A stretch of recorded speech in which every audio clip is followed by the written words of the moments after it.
palmeirense competente e hoje ele está devidamente monitorado aqui no nosso programa ao vivo. Professor Flávio, boa tarde, bem-vindo. Boa tarde, Marcela, boa tarde, João Edson, boa tarde aos nossos companheiros aqui da CBN e boa tarde aos nossos ouvintes. É sempre uma satisfação imensa estar aqui com vocês. A quarta-feira, para mim, é sempre mais iluminada. E vez ou outra o ouvinte vai ouvir uns barulhinhos, né? Já vamos adiantar para não se assustar. Hoje eu estou aqui fazendo meu check-up, finalizando ele. Estou com o holter aqui, então você vai ouvir um barulhinho aí de 15 em 15 minutos, barulho de aferir pressão e outras coisas. Já fica um alerta para quem está ouvindo fazer o tá mesmo. Tudo bem. Faça o seu check-up. É necessário. Vocês estão combinando hoje? Estamos de não azul. Estamos tudo azul. Elegantes, no marinho. É que faz tempo que a gente não se encontra aqui, hein? Professor. Teve uma quarta-feira, o professor Verdade. Flávio estava viajando, na última quarta-feira eu estava viajando. Verdade. Então, verdade. eu acho que eu vou me retirar, vou deixar só os dois para matar a saudade. De forma alguma.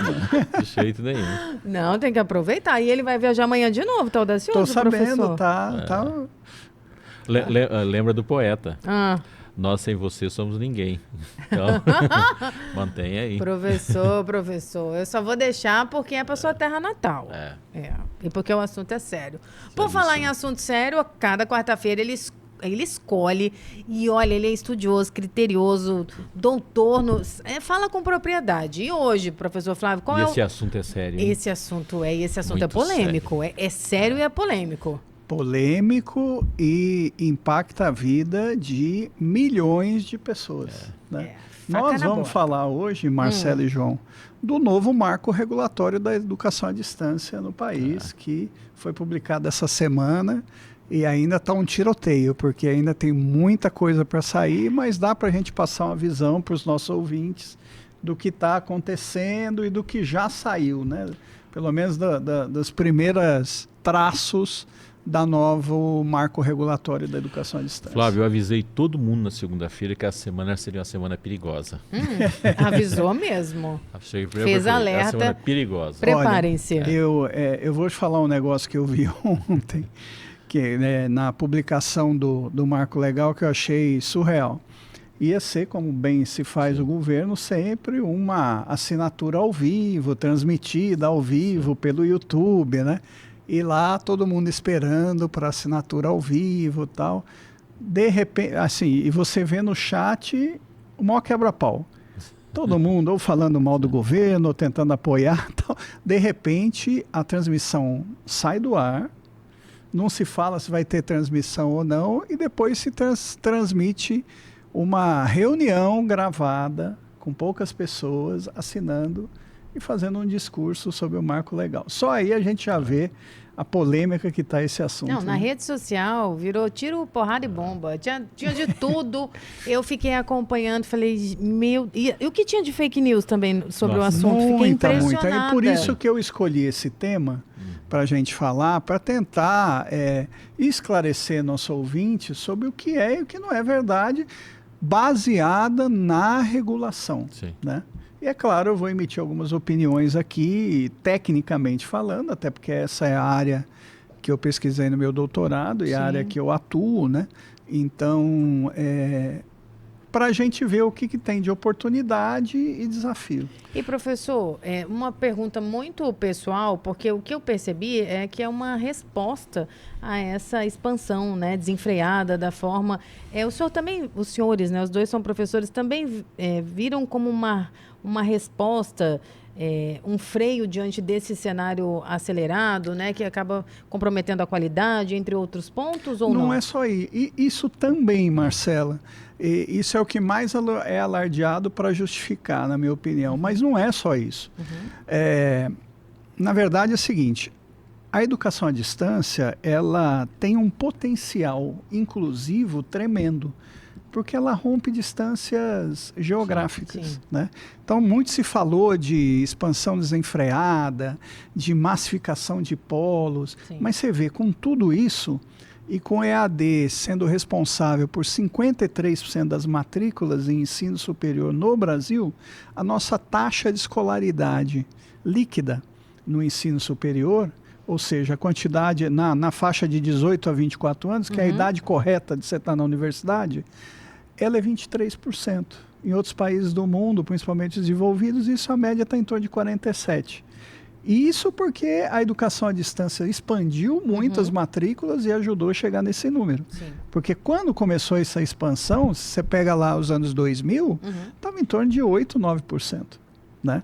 Mas aí o que vem? Por exemplo, mesmo com essa expansão toda, a quantidade de polos que nós temos ainda isso é censo do MEC, tá? Não é o número da minha cabeça, está no último censo. Mais de 2 mil municípios, cerca de 12 milhões de estudantes, 12 milhões de brasileiros, que não são assistidos de forma alguma por instituições de ensino superior, seja presencial ou à distância. Né? E com essa regulação, pretende-se sim dar mais qualidade, claro, porque banalizou demais, né? Mas eu ouso dizer que esse não é um problema só da regulação, né? Porque o que aconteceu? Em 2014, quando os números do Plano Nacional da Educação, que tinha a meta de chegar nessa taxa líquida de 33%, era a meta, e a gente estava em torno menos de 20%, o que se fez? Se desregulou e facilitou-se a abertura de cursos na educação à distância e de polos. Né? Ok. Só que tinha uma fiscalização que tinha que acontecer. E não aconteceu. Né? Se fala muito assim, mas curso 100% à distância. Gente, nunca pôde. Na legislação anterior, de 2017, também não podia. Sim. Só que assim, algumas instituições equivocadamente e de forma ilegal fizeram. E não foi fiscalizado. Então, assim, o problema é maior, compreende? E aí a gente tem uma outra questão, que é a questão do avanço tecnológico.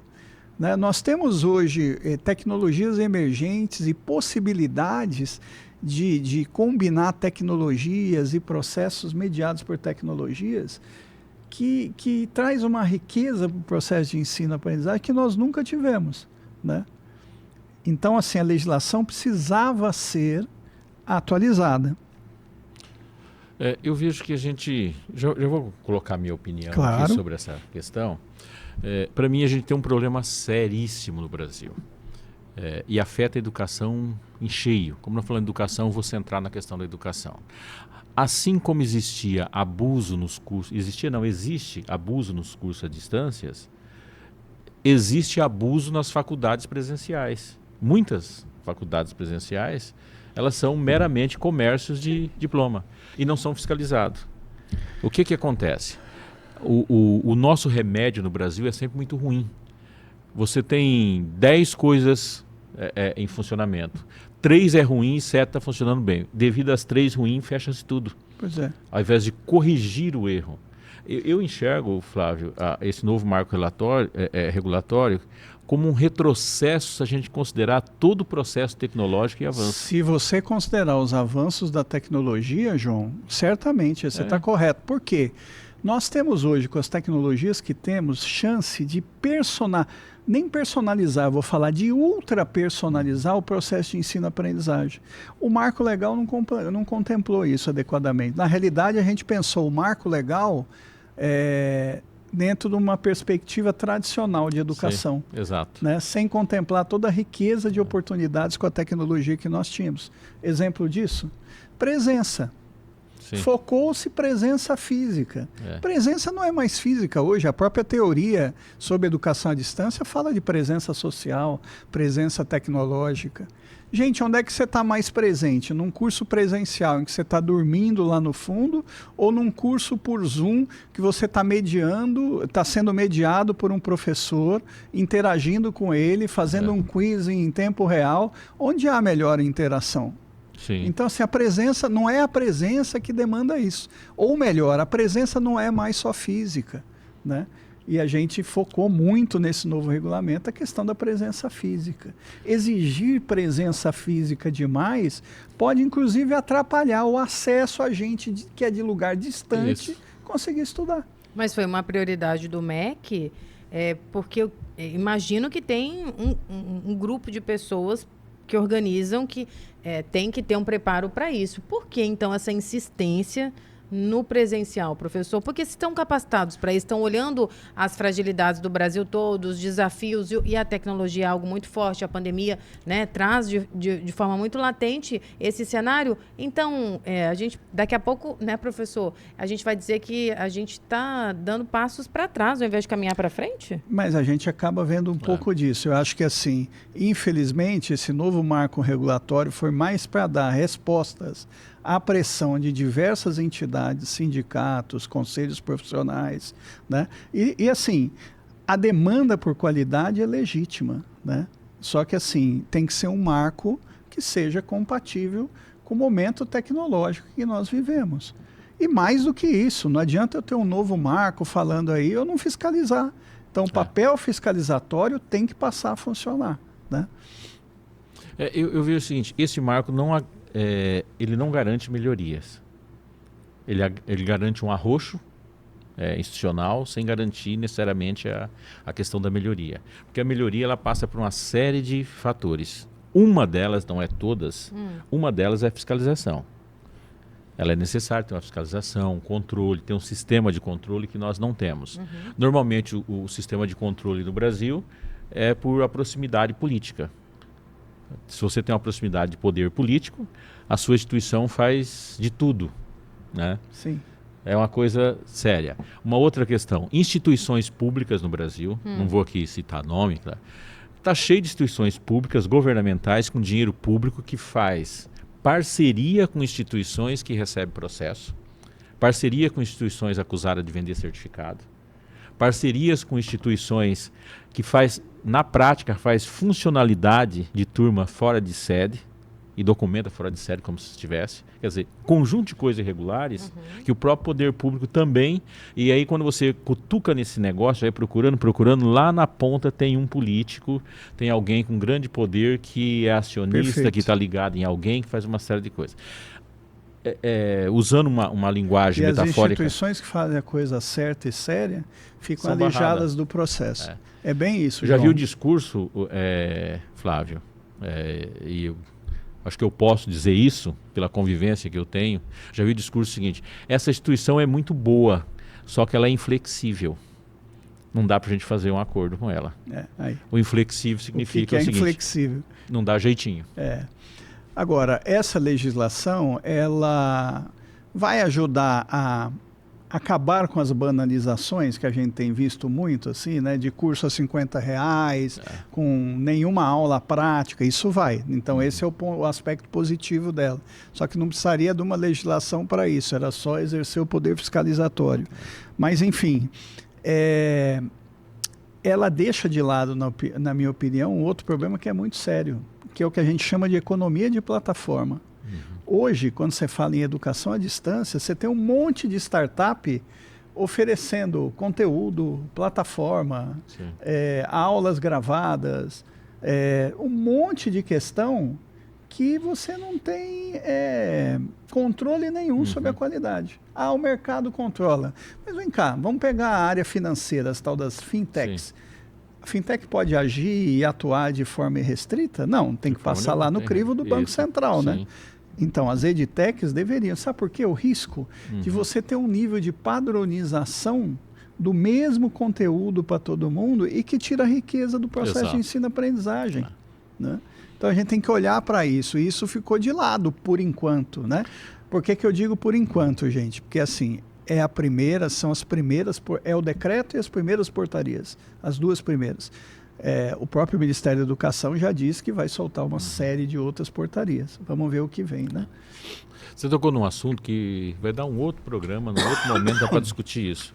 Quando fala da questão da padronização. No Brasil, quando se trata de educação, o leigo educação, ele confunde, por exemplo, disciplina com disciplina estética. Uniformizada. Não uniforme no sentido da roupa, de uniformizar. O jeito de andar, o jeito de fazer, padronizar, né? Tudo. Né? E o ensino o ensino está dentro do campo da ciência. E o campo da ciência é justamente o contrário disso. O campo da ciência é a possibilidade dos confrontos de ideias. E a riqueza de você atender na formação as necessidades e características do local, da região em que a pessoa está, né? Isso é muito importante. Lembrando que o conhecimento, ele passa também pelo movimento e o ambiente cultural que você está inserido. Se você não possibilita que essa pessoa não entre, esse conhecimento não chega até lá e de lá não chega até aqui também. E a gente pega alguns detalhes, João, que são problemas, na minha opinião, assim, na legislação. Alguns até pequenos. Pegando a própria definição de educação à distância do novo decreto. Ele fala assim, ó, é o processo de ensino e aprendizagem síncrono ou assíncrono, ou seja, aquele que está acontecendo ao mesmo tempo ou em tempo diferente, realizado por meio de uso de tecnologias da informação e comunicação, até aí tudo bem, no qual o estudante, o docente ou outro responsável pela atividade formativa estejam em lugares ou tempos diversos. Uai, mas se é síncrono, como é que o tempo é diverso? Sim. Percebe? A própria definição que está no decreto tem uma incongruência aí. E aí eles definem nesse decreto 4 tipos, né, de atividades. Então, atividade presencial, que é aquela que o estudante e o professor dividem o mesmo local ao mesmo tempo. Ele fala também de atividade síncrona, que é aquela que você tem mediada por recurso de áudio e vídeo, né? O professor e o estudante em locais diversos, mas ao mesmo tempo. Então, é uma aula que eu vou dar pelo Zoom, pelo Google Meet, e aí vai, né? E ele, na atividade síncrona, ele coloca um outro tipo, ele chama de atividade síncrona mediada, onde ele fala que é aquela atividade conduzida por um professor ou mediador pedagógico, e aí ele coloca um número, 70 estudantes. Né? E aí, nessa atividade, tem controle de frequência. Sim. Então, passa a ter controle de frequência, obviamente, atividade presencial e assíncrona mediada. E a atividade síncrona, que é aquela que ele faz uma plataforma no ambiente virtual de aprendizagem, né? E professor e estudante estão em tempo e locais diferentes. Então, essas são as 4 tipos de atividades formativas, atividades educacionais. Por que isso é importante? Porque a partir disso ele vai definir o que ele chama agora de formatos de oferta. Né? Uma coisa boa que essa legislação traz é acabar com a ideia de modalidade. Né? Modalidade trazia uma ideia de dicotomia, ou seja, é presencial ou à distância. Isso ajudou até a criar um preconceito, porque assim, ó, se aqui é presencial, aqui é à distância, eu não tenho a presença, então é inferior. E não é, a gente sabe que não é. Então agora a gente fala em formato educacional. E nós temos 3 formatos. Quais são esses novos formatos agora? Presencial, semipresencial. Que não tinha regulamentado, né? O semipresencial não. Acontecia dentro do EAD. E o à distância. Né? E a partir daquela atividade, aqueles 4 tipos de atividades, eles definem percentuais para se falar o que é presencial, o que é semipresencial e o que é à distância. Então vamos começar no primeiro. Tudo bem?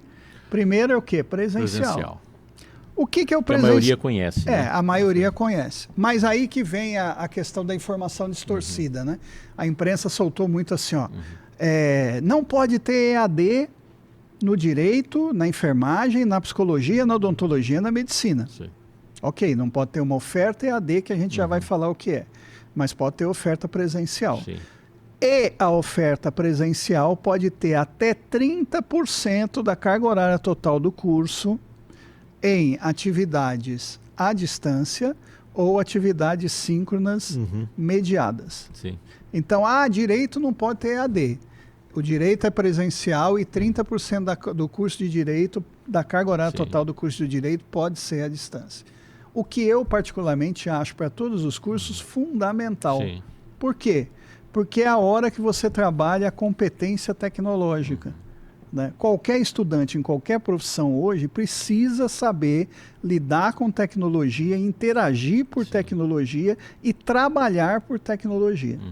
Exceção por essa regulação, algo que eu discordo também, é o curso de medicina, que diz que é 100% presencial, não pode ter nenhuma carga horária à distância. Por que eu discordo? Vou dar um exemplo simples. Como é que eu vou ensinar saúde digital? onde o estudante vai aprender a atender uma pessoa que não está no mesmo local que ele. Né? A possibilidade que eu tenho, inclusive, de fazer parceria e já ensinar isso no estágio, supervisionado por um professor, de pegar o meu médico professor e meus estudantes e ajudarem, por exemplo, o programa do Estado no Saúde Digital a atender gente que está nas regiões mais afastadas do Estado. Por essa legislação eu não posso. Isso eu acho que deve mudar com as discussões, porque vão acontecer discussão, vai acontecer judicialização, tem água para correr embaixo dessa ponte aí. É claro, não dá para ter um curso semipresencial na medicina, mas uma pequena carga, 10%, 15%, eu acho salutar, para que a gente trabalhe essas questões das competências tecnológicas. Temos hoje consulta à distância, monitoramento cirúrgico, teleconsulta, teleconsultoria. Pois é. Teleexames, e você não ter esse exercício. É a saúde digital. Como é que eu vou ensinar o aluno se ele não pode fazer um atendimento à distância? Exato. Claro, supervisionado pelo professor. Né? Qualquer área da saúde hoje, pergunta para um psicólogo, pergunta para ele, um atuante, o quanto do público dele ele não atende de forma mediada pela tecnologia. Né? Hoje então, existem profissionais que, ao contrário, não atendem mais pessoa física Eu conheço profissionais que atendem mais via Zoom do que... Né?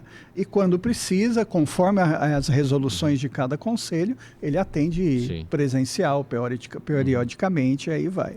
Então eu falei do presencial. O que precisa ficar claro no presencial? O único curso que é 100% presencial, neste momento, é medicina.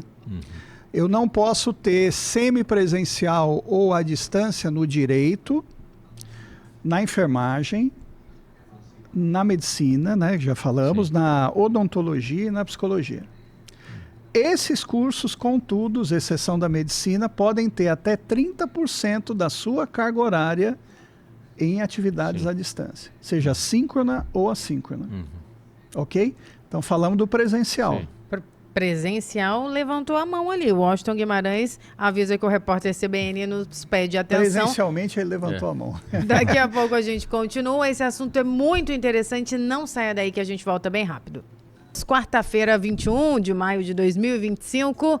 Seguimos juntos com Conexões do Conhecimento. Chegou agora, ô sorte. Bem-vindo, bem-vinda. Toda quarta-feira, professor Flávio Fogel é o protagonista das boas conversas que a gente tem aqui nesse quadro, que tem como missão criar verdadeiras conexões através do conhecimento. Professor, antes de seguir aí o seu roteiro, o Luciano Ramalho está aqui participando conosco. Vamos colocar aqui a mensagem dele sobre o assunto, que é um assunto hoje muito importante, muito polêmico. Ele já deixou aqui o questionamento para o senhor. Outro dia um colega meu que fez um curso técnico, ele já tinha um curso superior. Ele me disse que hoje um curso técnico é muito mais completo do que um curso superior numa faculdade paga. Isso tem alguma realidade? Ou é apenas impressão dele? Ou é, sei lá, má vontade dele com as universidades? Vamos explicar? Então, vamos lá. São cursos com abordagens diferentes e de níveis de complexidade diferentes. Normalmente o curso técnico prepara por uma atividade profissional mais mão na massa, saber fazer. Função de técnico, né? Quando você fala num curso superior, você começa a expandir um pouco mais isso, né? Não só com a questão técnica, mas com toda a questão socioemocional, a questão de liderança. Então você vai formando outros níveis, né, profissionais. Então, eu discordo do que o colega dele falou. É claro, depende da faculdade que ele fez e do curso técnico que ele fez, né? Se ele fez uma faculdade de R$50 e depois fez um bom curso técnico, por exemplo, no Sistema S, é claro que ele vai ter essa opinião. Né? Eu quero ver se ele tem essa opinião, se ele fez Univag. Eu coloco uma diferença aí, Luciano, que o curso técnico é aprender fazer fazendo. O curso universitário é aprender fazer, pensando, sabendo porquê e criando coisas diferentes. Então a amplitude do curso a ênfase do curso técnico, isso pega também o curso superior em tecnologia, é o saber fazer, é a prática, é o desenvolvimento de habilidade. Né? Num curso de bacharelado você tem o saber ser, o saber fazer, né? e o saber, ou seja... E o conviver ainda. E tem o conviver, né, do Delors. Então você está falando aí de uma competência que passa por saber fazer e saber ser, atitudinal. Né? Perfeito. Respondido, Júlio César. Que bom que você está aqui conosco para sanar a dúvida. Ouviu de um amigo e colocou aqui o questionamento. Foi o Júlio César, muito obrigado pela pergunta. Perdão, Luciano. Luciano, né? Luciano Ramalho. Olha, estou sentindo falta de Júlio César, não apareceu hoje. O que aconteceu, Júlio César? Explique-se. E aí, só para a gente continuar nos formatos... Você tinha falado do presencial. Falei do presencial.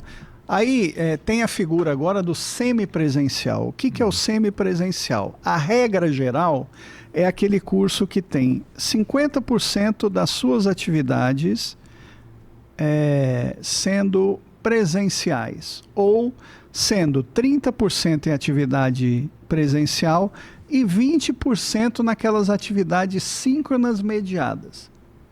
O que significa isso? Que um curso semipresencial pode ter EAD 50% da carga horária total. Os outros 50% tem que ser 30% presencial e 20% em atividade síncrona mediada, ou seja, pelo Zoom, né? Na prática, a instituição séria não vai ter tantos perrengues. Eu posso falar pelo Univag, por exemplo, os nossos cursos de saúde acabam fazendo isso já. Sim.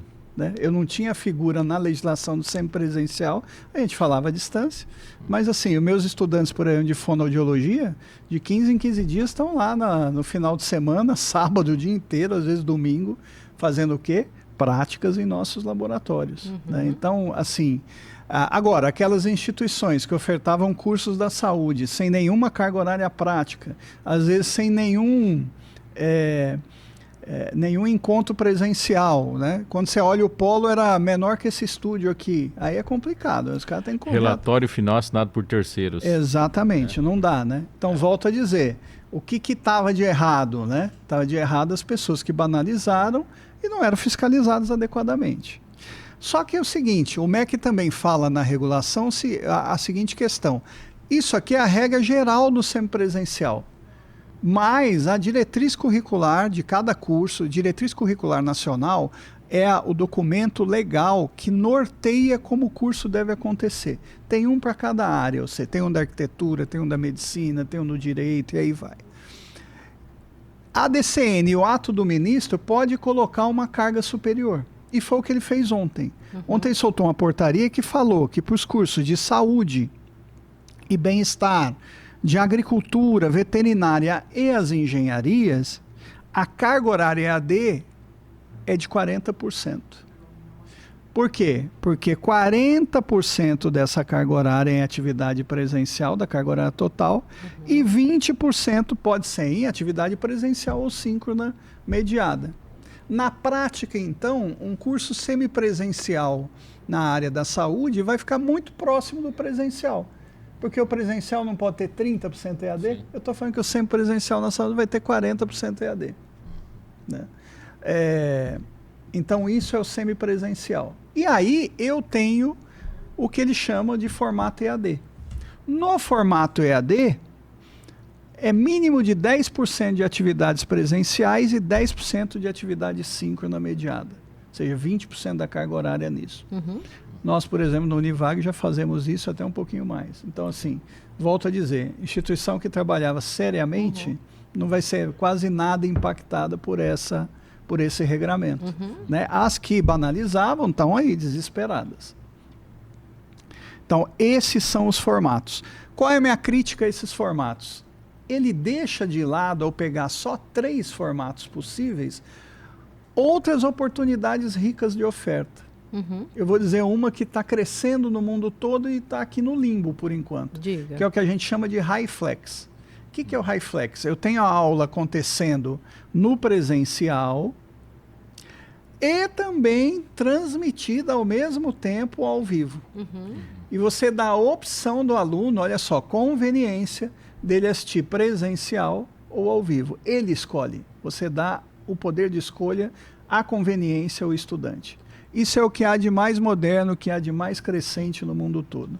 Por enquanto ficou fora. É óbvio que isso não vai valer para uma atividade prática. Atividade prática já era na antiga legislação tem que ser presencial.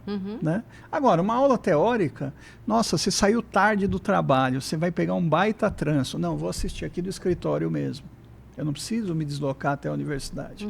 Veja quantas pessoas com filhos pequenos, né, com famílias, com agendas de trabalho, que a partir do HyFlex podem estudar, conseguem estudar, porque não pode estar 5 dias da semana na universidade. Né? E do jeito que está hoje traçado, você precisa ir ao polo, precisa ir à universidade.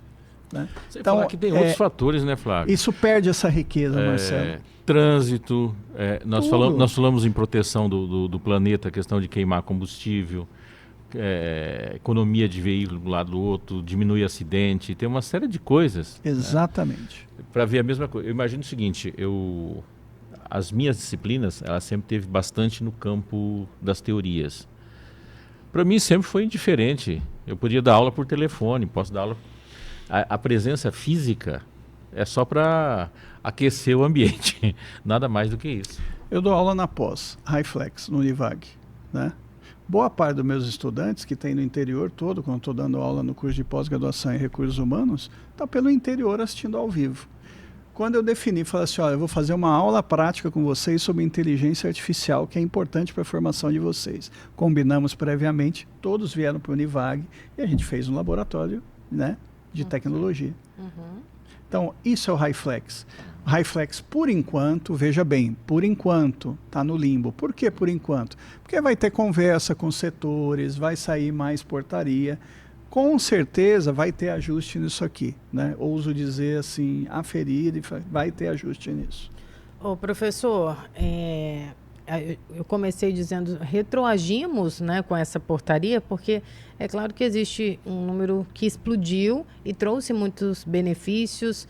O professor muito bem falou as questões ambientais, a pandemia trouxe isso, as particularidades das pessoas permitiram uma educação.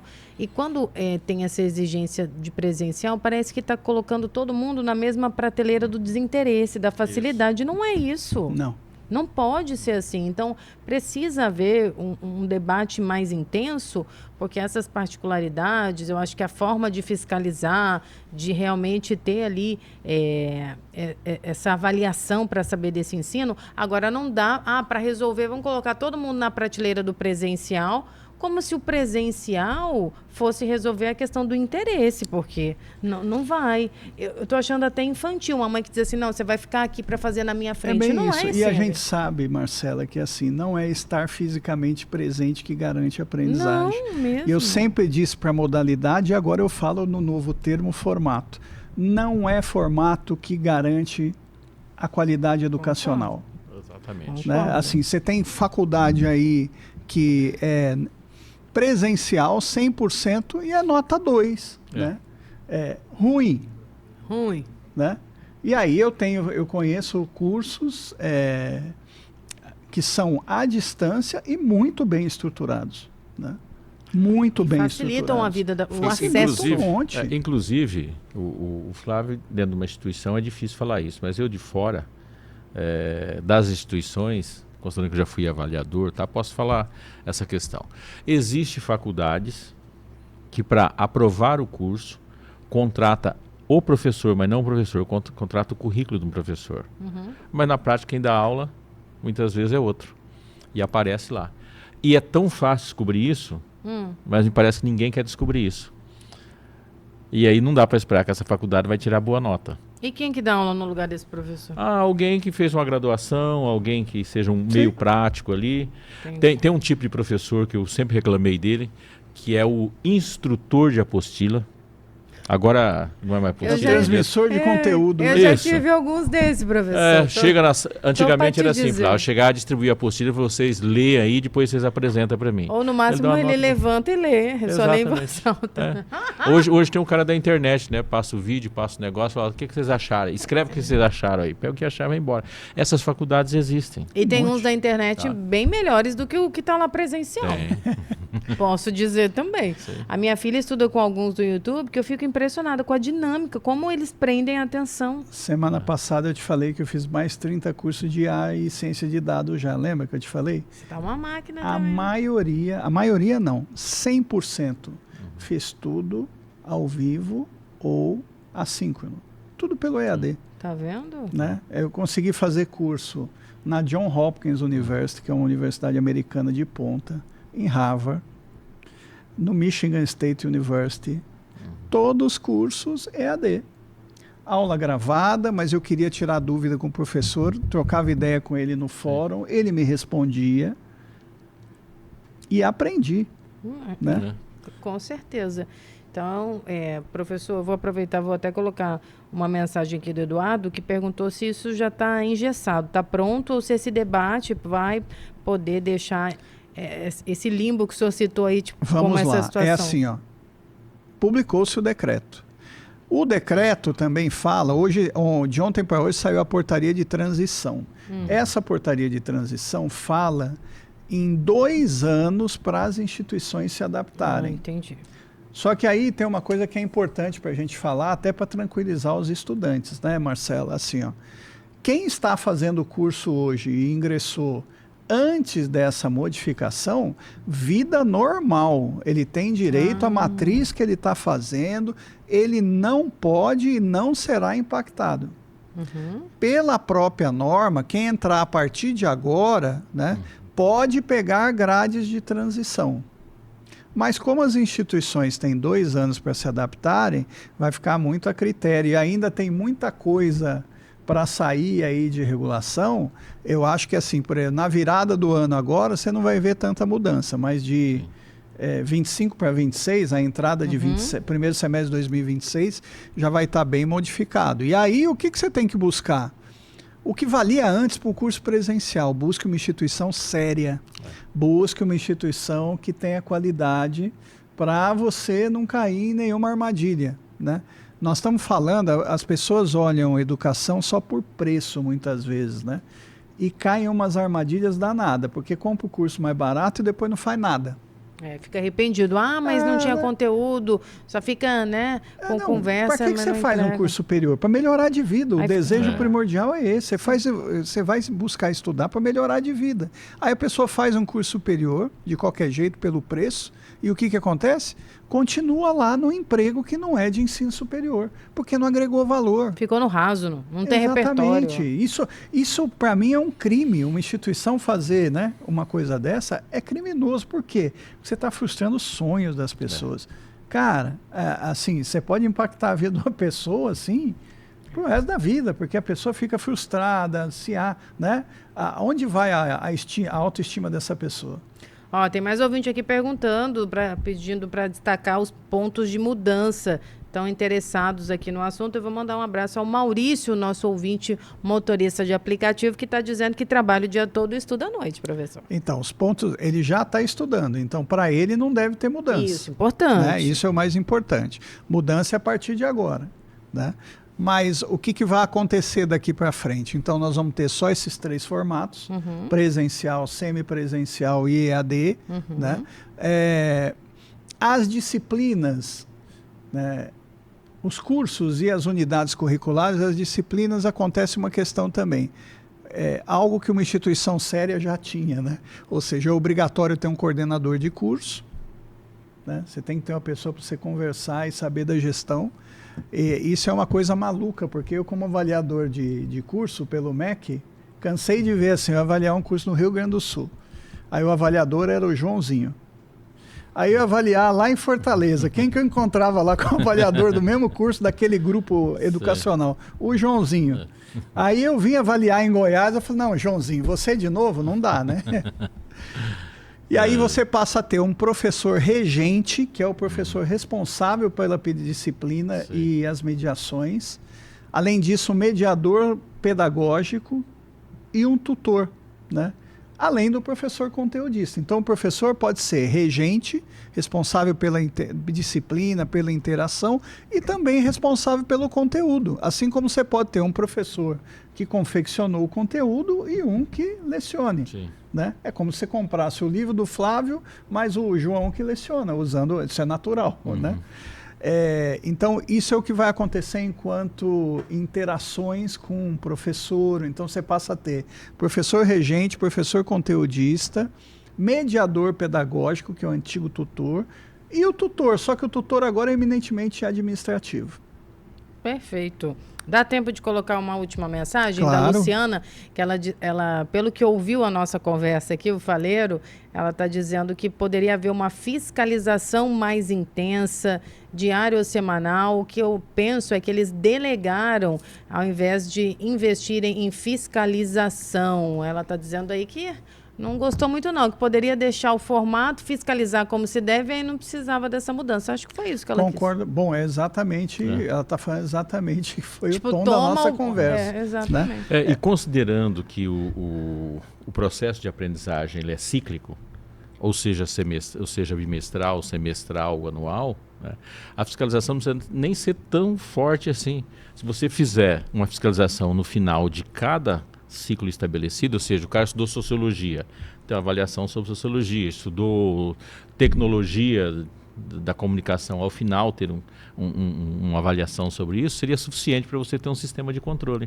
Isso. Sim. Porque é tão fácil a educação, porque como ela é conhecimento, ela tem que dar resultado, você controla a faculdade por uma simples avaliação do próprio aluno, da aprendizagem do aluno. Você controla todo o ensino. E tem uma coisa que eu estou há 25 anos na educação, né? E o que a gente vê é que são movimentos cíclicos. Então, assim, você tem pressões por resultados que você flexibiliza a legislação. Aí vem outras pressões porque flexibilizou demais e aí você endurece. Então, certamente, em algum momento lá na frente, pode ser que esse ciclo de novo se flexibilize. Né? Eu já vi isso acontecer 3 vezes nessa minha vida educacional. Lembrei interesses de e contexto. Né? Perfeito. Isso. Professor Flávio, temos 2 minutos aqui para o fim dessa conexão boa de hoje. Fique à vontade, se faltou algo que queira destacar. Não, eu quero, primeiro, tranquilizar os estudantes que estão fazendo cursos à distância, já estão, ou seja, para vocês não vai mudar nada, né? Mas é importante que vocês avaliem a qualidade dos seus cursos, né? Para os nossos estudantes do Univag, né? É para ficar bem tranquilo, porque praticamente não muda nada para a gente, porque a gente já cumpriu um padrão de qualidade, que é o padrão que eles estão falando que é rígido agora. Então a gente está bem tranquilo quanto a isso. Só vai mudar nome, ao invés de falar ao vivo, à distância, a gente vai ter que falar presencial, semipresencial e EAD, né? E não deixe, né, essa mudança minimizar o seu ímpeto e a sua vontade de buscar se educar, se capacitar. É a educação que nos ajuda a mudar de vida, a progredir. Isso não tem outro caminho, gente. Então, vai atrás do seu curso, faça uma boa universidade e a universidade está lá. A Univag está à sua disposição. Tem novidade por lá? Tem recado importante? O vestibular de medicina aberto, né, por meio do ano. E agora ingresso pelo Enem, pela nota do Enem. Você que fez o vestibular, o Enem no final do ano, aí não conseguiu ingressar, a chance de ouro agora. Pega a sua nota do Enem, se inscreve lá, já está aberto. Atenção, você que é medicina, o sonho da sua vida está lá no Univag, meio do ano, você sabe da qualidade, você aqui que acompanha quarta-feira, o professor destaca pontos importantes. Aqui a gente tem muita responsabilidade com essa formação, não é não, minha dupla de mestres? Verdade. Em relação à avaliação, é só olhar as notas do Univag, né? Já vai verificar que não precisa ter nenhum problema. Põe agora, dá um Google agora que você vai ver. A sua escolha certa na vida. Lá não tem 2. Não mesmo. Lá é 4 e 5. Ai, que coisa boa. Lembrando que 5 é a maior nota que existe. É a maior. Atenção, com interesse em medicina, já entra lá na rede social, acompanha. E lá no meu Instagram, @soumarcelavasconcelos, eu vou ter a sorte de contar mais para vocês a respeito. Mexe o corpo, não é isso, professor? É isso aí. Vambora? Uma ótima quarta-feira a todos. Fiquem com Deus.